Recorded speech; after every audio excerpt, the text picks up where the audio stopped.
निहायती अहम एक इशू है, इसे मैं पेश करना चाहूंगा, लेकिन आपसे थोड़ी सी मदद भी चाहिए, तो ऐसा टाइम भी चाहिए। अर्ज यह है कि सर, पाकिस्तान, वैसे आप सब इत्तला के लिए हमने टाइमर हाउस में लगा दिए, लेकिन वैसे ऑन कर दें, देख तो नहीं, हम कदर करते हैं।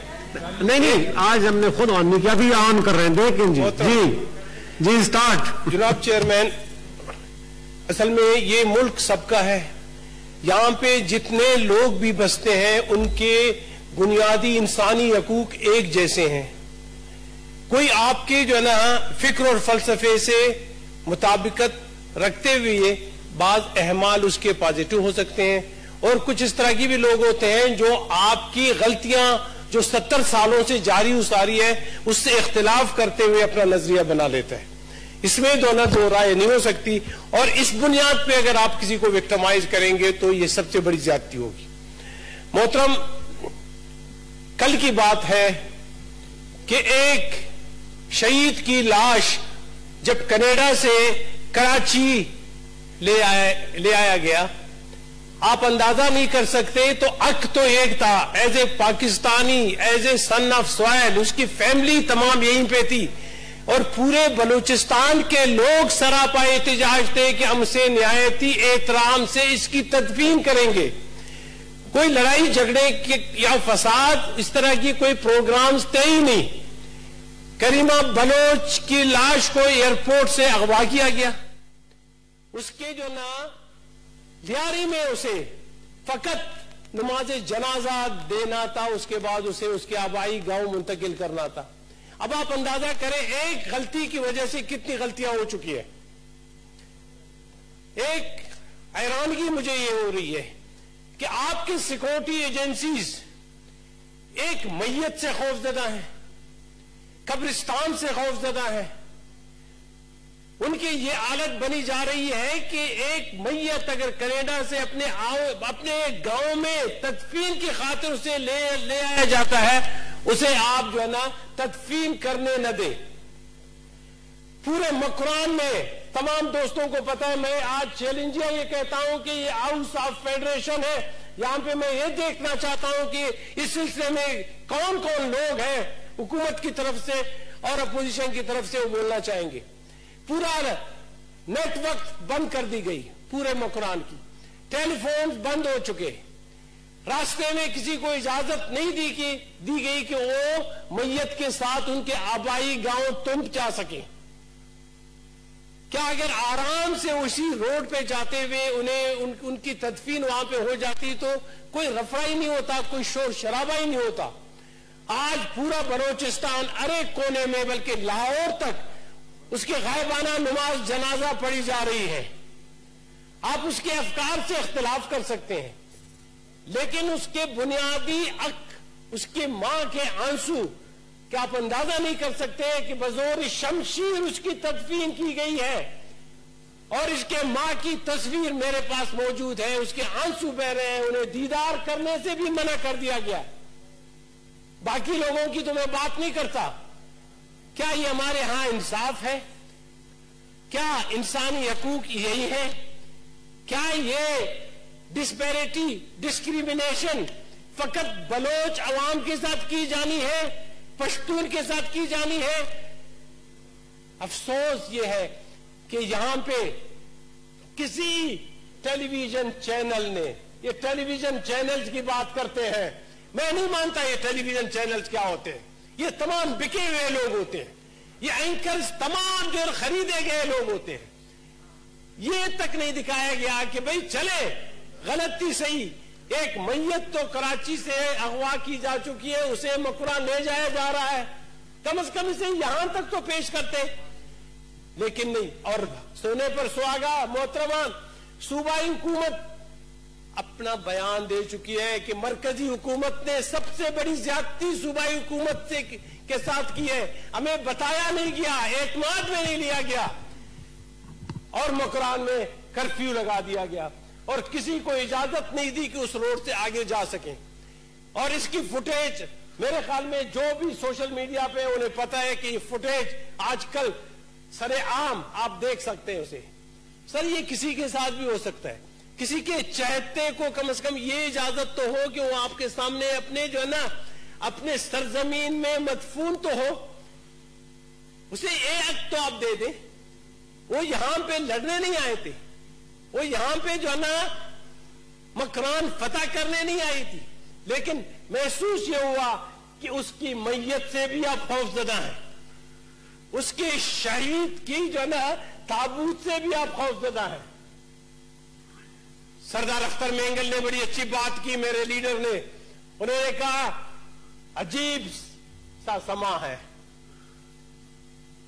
मेरे मैयत पे पहरे, मेरे कब्रिस्तान पे पहरे, मेरे शहरों पे पहरे, और मेरे बुनियादी हकूक की जब हम डिमांड करते हैं उस पे पहरे। क्या हमारे साथ ये ज्यादतियां होती चली जाएंगी? चलें भाई, आप ये बताएं 2 मिनट के लिए, कितनी मोहब्बत तुम्हें मिली सिक्योरिटी एजेंसीज?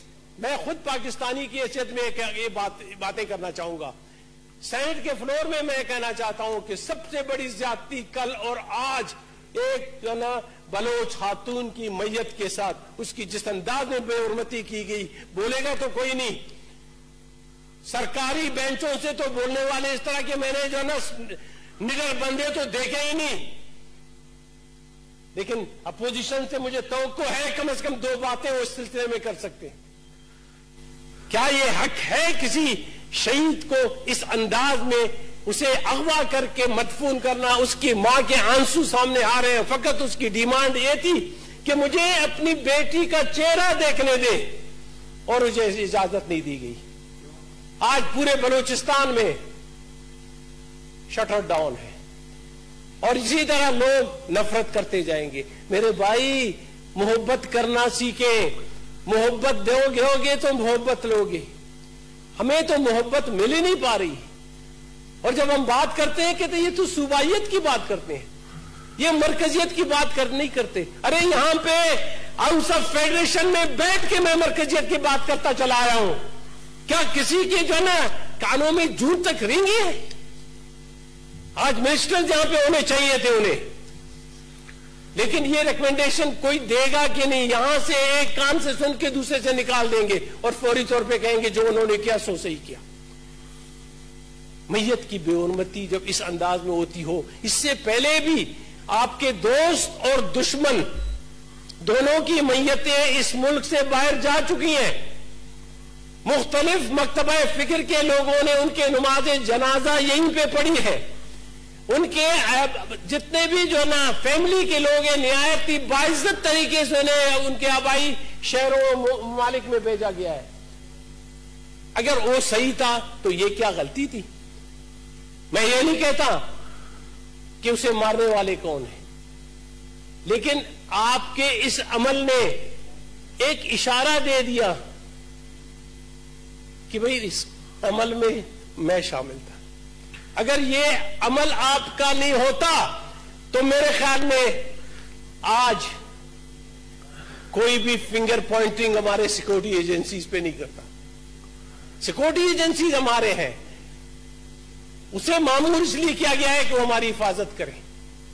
यकीनन जब किसी सिक्योरिटी एजेंसी की कहीं पे उन पे एम्बुश होता है, हम उसे कंडम करते हैं। और नैते इंसान पाकिस्तानी जब उसकी मौत होती है, उसे मार दिया जाता है, हम उसे कंडम करते हैं। लेकिन जब जुल्म अपनी हद से ज्यादा गुजर जाती है तो बड़ा खतरनाक होता है चेयरमैन साहब। और हमारे यहां ये रस्म बनी हुई है कि भाई ये तो कौमियत की बात करते हैं, बलूचियत की बात करते हैं। डॉक्टर साहब, अरे भाई मैं बलूचियत की नहीं सर, मुझे 2 मिनट बात करने दे। बलूचियत की बात मैं नहीं करता, मैं पाकिस्तानी की हैसियत से मैं बात करता हूं कि भाई वो हालात क्या थे, वो क्या मजबूरियां थी कि हमारे लोग मुतनफिर होते जा रहे हैं दिन ब दिन। कल वहां पे हालात ठीक थे, आज आपकी एक गलती की वजह से पूरा मकरान अब से लेके जो है मकरान तक आग लगी हुई है, लोग सरापा एहतजाज है। क्या इसे आप कंट्रोल कर पाएंगे? ये नफरतें इसी तरह जमा होती रहेंगी और एक तूफान का पेश खेमा होंगे। चेयरमैन साहब, मैं तो किसी से ये नहीं कहूंगा कि इस सब्जेक्ट पे कोई मेरा अमनवा बने, वो यही बातें कर दे, लेकिन इखलाकी तौर पे फर्ज है हर एक पाकिस्तानी पे, हर एक कोने में रहता हो, कहीं पे भी रहता हो, ये जो जुल्म और ज्यादती हुई है, ये नाइंसाफी हुई है, ये एक खातून की जो ना लाश की बेहरमती हुई है, इस पे कम अज कम वो आवाज उठाए और ये दुनिया को दिखाए कि भाई जहां पे भी जुल्म और ज्यादती होगी, इंसानी हकूक की हिफाजत की बजाय उसकी मुखालफत हम करेंगे, इंसानी हकूक की पामाली हम करेंगे, तो कम से कम इंसान की हैसियत से अब उस पर आवाज उठाएं। चेयरमैन साहब, मैं आपका मशकूर हूं, लेकिन ये सब्जेक्ट निहायती अहम है और इस तरह के सब्जेक्ट से नफरतें और दूरियां फैलती हैं। सिक्योरिटी एजेंसीज और हुकूमत वक्त मेरे सामने बैठे मेरे मोहतरम लीडर ऑफ द हाउस, मैं उनसे शायद तवक्को रखूं कि दो अल्फाज मुस्बत इस बारे में कहेंगे, लेकिन शायद उसकी हुकूमत या उसके जो ना IRF से उसे इजाजत नहीं देंगे कि वो दो बातें जो है मुस्बत करें इस सिलसिले में। मैं आपका जाती तौर पर मशकूर हूं कि आपने मुझे मौका दिया, लेकिन एक चीज है, खुदारा ये मुल्क हम सब का है, बलोच का भी है, पश्तून का भी है, पंजाबी का भी है और सिंधी का भी है। इस पे सबका हक है। कोई ये न कहे कि मैं सुपीरियर हूं, मेरी हैसियत कुछ और है, मैं एक सुपर जो ना एक नेशन से ताल्लुक रखते हुए इस मुल्क का जो है ना मामा चाचा हूं। मैं कहूंगा कि 43% ऑफ बलूचिस्तान का मैं मालिक होते हुए ये कहूंगा कि मेरे बुनियादी हकूक सलब हो रहे हैं। इस बारे में हाउस ऑफ फेडरेशन को मेरी मदद कर लेनी चाहिए। शुक्रिया।